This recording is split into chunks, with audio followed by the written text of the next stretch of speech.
Hi and welcome to my channel. Today I'm going to talk through a really requested subject and a really often asked question, and this is to do with the point in the day after you've eaten your food but before the evening party gets started. This awkward few hours in the day where people don't really know what they should provide, what they shouldn't do, and really, how to tackle that part. So I hope you find this useful. If we haven't met before, my name's Laura Beth and I am a professional wedding planner here in the UK. And this channel is my little wedding world where I get to talk to you each week and offer you hints and tips and little stories of things that I've done over my years in the planning and wedding industry that hopefully help you plan out your wedding day with less stress, a bit more fun, and the confidence to go ahead, get everything done and know you are doing the right thing.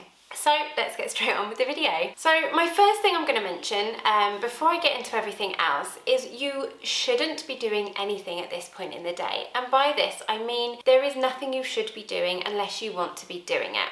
If you want to do nothing, feel confident in doing nothing, and if you want to do something and you have the budget to do it, go for it. But do not do something just because you feel you should or because someone else did.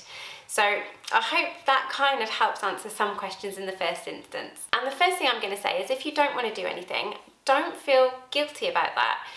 This is totally okay. You've had a really long day, there's been a lot going on, you've just had a big meal, you'd likely want to get around all your guests and have a chat with them.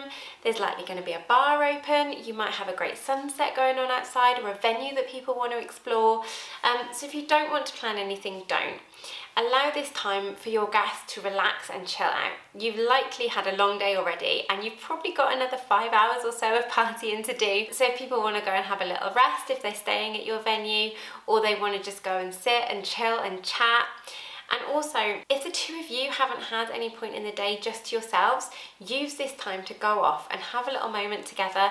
As much as it's your wedding day, guaranteed, and I know this from experience, couples don't get to spend that much time together. So take a moment, step away from it all, survey everything going on, be super proud of everything that you've planned and everything that you've done, and enjoy that you're seeing all your friends and family come together, because this will be one of the only times in your life that you will have this many people that you know in one room together. So enjoy it, smile, watch it all, and trust that if you don't want to do anything, your guests will entertain themselves and they will find plenty to do, I promise you. Saying all that, if you do have the budget to do something or you've got something that you want to plan, then I'm going to give you a couple of ideas that I know have worked well in the past and things you might want to consider. Think about the fact that this point in the day comes straight after you've just had probably quite a substantial large meal and you've probably drank quite a lot of wine, beer, drinks throughout the day. Don't go and plan something that is going to be super energetic and get everyone jumping around. I've been at weddings where there's been like Kayleigh straight after food and stuff like that, and as much fun as they are, and I absolutely love them, trying to jump around and be all excitable straight after a meal just isn't a good idea. And if it does come to it, no one wants to really clean up that mess, no one wants to feel like that. I know as a planner I don't want to deal with that and don't have the stomach for it. So if you are going to plan something, take that into consideration and try and keep the mood or the activity a little bit more sedated. With that in mind, here's a few ideas that I've got. Number one, and this is the most popular for this point in the day and something is usually my go-to to suggest, is a musician. And something that's more acoustic and more chilled works really well at this point in the day. It's something that keeps some sort of atmosphere in the background and keeps something going throughout the day without taking over. So people can go and relax and chill out if they want, or they can listen to some music if they'd rather do that. And if they're socialising, it's the type of music that's not going to overpower a conversation. Good suggestions for this is with the band, they can often incorporate this in. So if you've already got a band book, ask them about this. They may be able to provide you with an acoustic guitar or a keyboard player, a singer, something like that that can go in the background. Similarly, you can look at hiring a separate musician, and this could be in the form of a pianist, a cello player, string player, a harpist, something like that.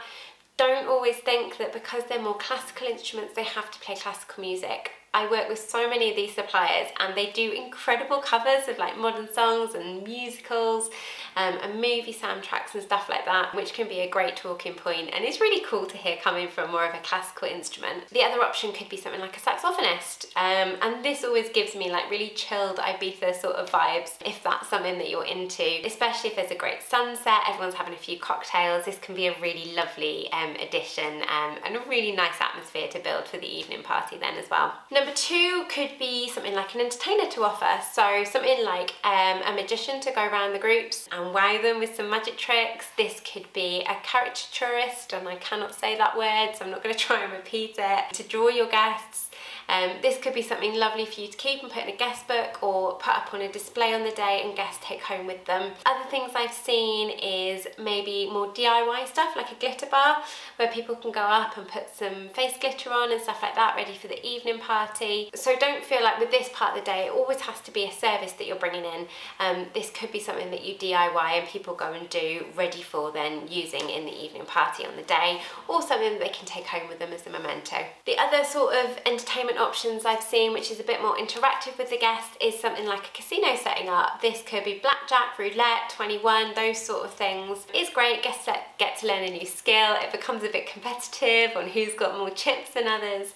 I know I've done this at events before and I absolutely love it. You get into it more than you expect to actually, and there are loads of people offering those sorts of services around the country. Number 3 on the list, this could be something to do with drinks. Likely you've got a bar open at the moment, but if you want to incorporate some sort of cocktails, I would suggest hiring this as a separate service, because your bar tends to get quite busy, especially after food. Everyone's trying to get drinks, everyone's congregated around there. If you put cocktails in on top of that, it can get really busy and cocktails can be quite time consuming to make. So you could look at hiring a completely different service with a mixologist or a flair bartender that's going to throw everything around and be a bit more of a spectacle, or just more of a standard cocktail bar where they'll make really great drinks and people can just enjoy those as they're kind of wandering around and chatting amongst each other. Number 4 on the list is something like garden games. So you will need some space either outside or in a room of your venue to do this.